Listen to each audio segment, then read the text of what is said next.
ನವರಾತ್ರಿಯ ಮತ್ತೊಂದು ವೈಶಿಷ್ಟ್ಯ ಹೇಳಿದ್ರೆ ಅಭಿಷೇಕ.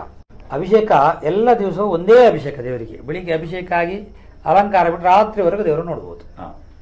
ನವರಾತ್ರಿಯ 9 ದಿನ ಮತ್ತು ಕೃಷ್ಣಾಷ್ಟಮಿಯ ದಿವಸ ದೇವರಿಗೆ 2 ಸಲ ಅಭಿಷೇಕ ಆಗಬೇಕು.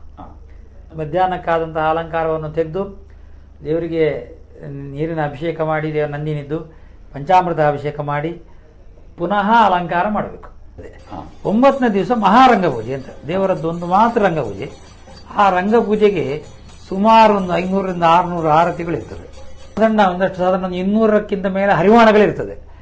ಆಮೇಲೆ ಆಗಮೋಕ್ತ ನೀರಾರತಿ, ನೀರಾಜನ ಅಂತ ಒಂದಿದೆ, ಮತ್ಸ್ಯಾರತಿ, ಕೂರ್ಮಾರತಿ, ಆಮೇಲೆ ಸರ್ಪಾರತಿ, ಚಕ್ರಾರತಿ, ಶಂಖಾರತಿ, ವೃಂದಾವನಾರತಿ, ಈಗ ಎಲ್ಲೆಲ್ಲ ಆರತಿಗಳಾಗಿ ದೇವರಿಗೆ ವಿಶೇಷವಾಗಿ ಪೂಜೆ ಆಗ್ತದೆ.